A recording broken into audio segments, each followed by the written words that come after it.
Good morning student. आज हम बात करेंगे electric potential due to a point charge. Last lecture में मैंने आपको डिस्कस किया था electric potential due to and electric potential difference. Potential कैसे बनता है, पोटेंशियल डिफरेंस कैसे बनता है। आज हम बात करते हैं अगर कोई चार्ज पॉइंट क्यू है तो उस पॉइंट क्यू से किसी डिस्टेंस पॉइंट पर पी पर कितना इलेक्ट्रिक पोटेंशियल होगा। सपोज दैट अगर हमें यहाँ पर इलेक्ट्रिक पोटेंशियल निकालना है तो जानते हैं हम क्या करेंगे, एक यहाँ पर क्यू नॉट टेस्ट चार्ज रखा है, एक क्यू नॉट टेस्ट चार्ज लेंगे पॉइंट पी पर, ठीक है। और यहाँ पर चार्ज है प्लस क्यू, हम इसकी तरफ इस plus Q naught test charge को डिस्प्लेस करेंगे डी एक्स। अगर हम इसकी तरफ इसे डिस्प्लेस करते हैं तो इसके अगेंस्ट एक फोर्स लगेगा, इलेक्ट्रोस्टैटिक फोर्स बिटवीन दैम, वो फोर्स होगा हमारा क्यू नॉट ई। ये जो फोर्स है जो यहाँ से यहाँ तक डिस्प्लेसमेंट में लगेगा, उसके बाद हम निकालेंगे work done work done to this test point charge displace from D X. अगर डी एक्स डिस्प्लेसमेंट से हम वर्क डन निकालते हैं तो हमारा वर्क डन होगा D W is equal to F vector dot D X, यानी कि यहाँ पर होगा Q naught E dot D X. E dot D X यानी कि यहाँ पर आप देख रहे हैं कि यहाँ पर जो इलेक्ट्रिक फील्ड है और डिस्प्लेसमेंट है दोनों के बीच में जो एंगल है 180 डिग्री का है, जिससे कि हमारा वर्क डन निकलेगा minus Q naught E D X. अगर हम वर्क निकालते हैं यहाँ से और इलेक्ट्रिक फील्ड की वैल्यू निकाल सकते हैं, इलेक्ट्रिक फील्ड की वैल्यू इस पॉइंट चार्ज की वजह से जो स्टैंडर्ड वैल्यू होगी वो होगी 1/4 pi Q not upon epsilon not, और ये पूरा फार्मूला बन जाएगा minus Q not upon 4 pi X square D X. अब यहाँ पर हम अगर इलेक्ट्रिक फील्ड की बात करते हैं, ये वाला फार्मूला हमने इसमें रिप्लेस किया है ई के जगह। अब जो वर्क डन है, जो भी वर्क डन हमें किसी टेस्ट चार्ज को किसी पॉइंट तक डिस्प्लेस करने में किया जाएगा, वो total work done per unit test charge ही हमारा क्या होगा, इलेक्ट्रिक पोटेंशियल होगा due to the point charge. Now अब हम क्या करते हैं, टोटल वर्क डन निकालेंगे कहाँ से, जब हम टेस्ट चार्ज क्यू नॉट को ए से बी तक उसको रिप्लेस करेंगे, और हमारा पॉइंट होगा एक इन्फिनिटी पर, दूसरा पॉइंट होगा डिस्टेंस आर पर।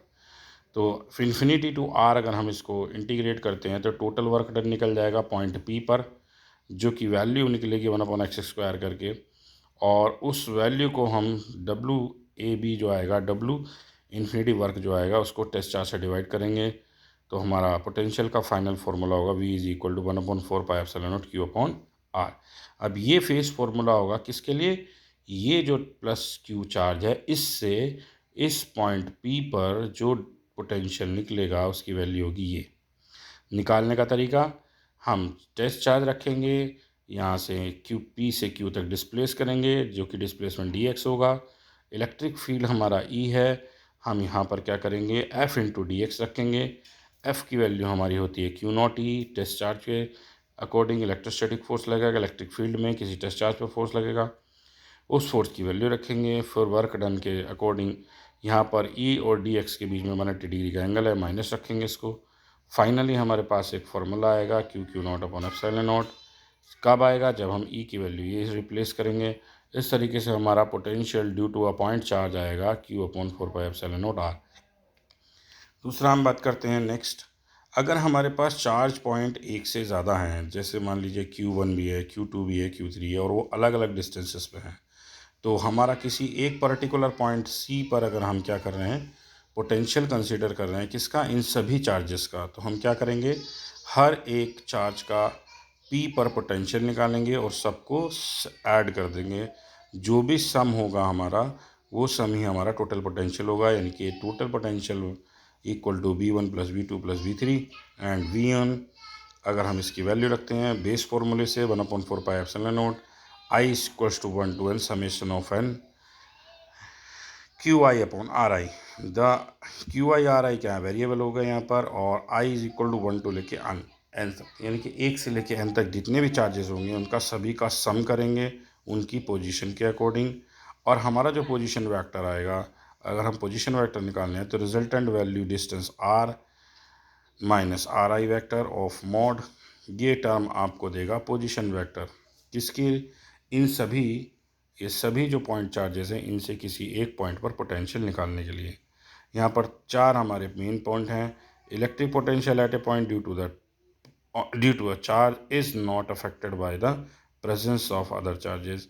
किसी भी अदर चार्जेस से ये इफेक्ट नहीं करता है। Number 2, P proportional to 1 upon r, where is the Coulomb's law also 1 upon r square। Coulomb's law में 1 upon r square inverse proportional होता है, इसमें केवल 1 upon r है। दैट मीन्स कि जो फोर्स है वो ज़्यादा तेज़ी से डिक्रीज होगा एज पर पोटेंशियल। अब बात करते हैं पोटेंशियल क्या है। यहाँ पर एक स्केलर क्वांटिटी है, जबकि फोर्स क्या है हमारा पर वेक्टर क्वांटिटी है।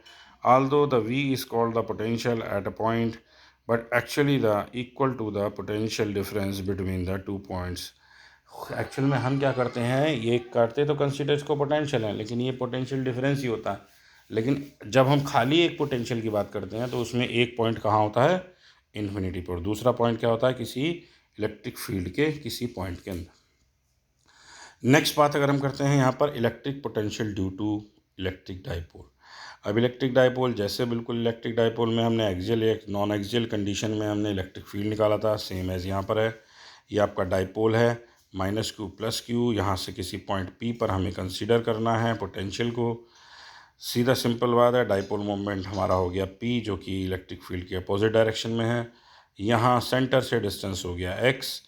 अब अगर हम बात करते हैं potential at P due to कौन से पोजीशन की वजह से, +q यानी कि B की वजह से, तो क्या हो जाएगा +q की वजह से q/x - l, अपॉन में आ जाएगा x - l, क्योंकि x क्या है यहाँ पर इंक्लूडिंग डिस्टेंस है l के लिए।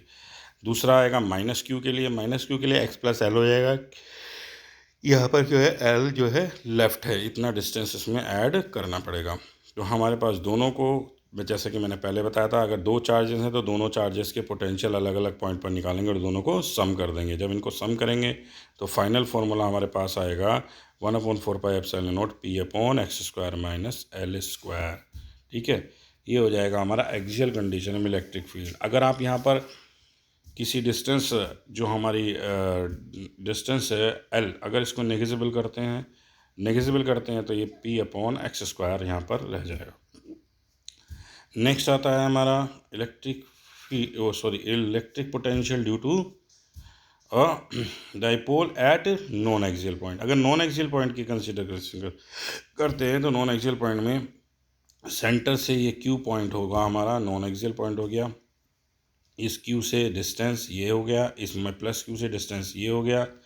आप यहाँ देख रहे हैं कि जो डिस्टेंस यहाँ से यहाँ तक का है वही डिस्टेंस यहाँ से यहाँ तक है, सेम यहाँ +q है और यहाँ -q है। अब हमारे पास पोटेंशियल में क्या होता है, बेसिकली पोटेंशियल में प्लस और माइनस कंसिडर करते हैं हम, तो हमारे पास +q/bq हो गया और ये हो गया -q/aq, जबकि हमारे पास bq और aq क्या है, इक्वल है, और -+q दोनों अमाउंट भी सेम है। तो जब हम इन दोनों पोटेंशियल को प्लस करेंगे तो दोनों पोटेंशियल क्या होंगे, ये डिस्टेंस सेम होने की वजह से प्लस माइनस कैंसिल हो जाएगा, और नॉन एक्सियल पॉइंट पर हमारा जो इलेक्ट्रिक पोटेंशियल निकलेगा इस पॉइंट पर, किसकी वजह से, डाइपोल की। तो डाइपोल की वजह से नॉन एक्सियल इस पॉइंट पर जो हमारा इलेक्ट्रिक पोटेंशियल होगा वो होगा 0।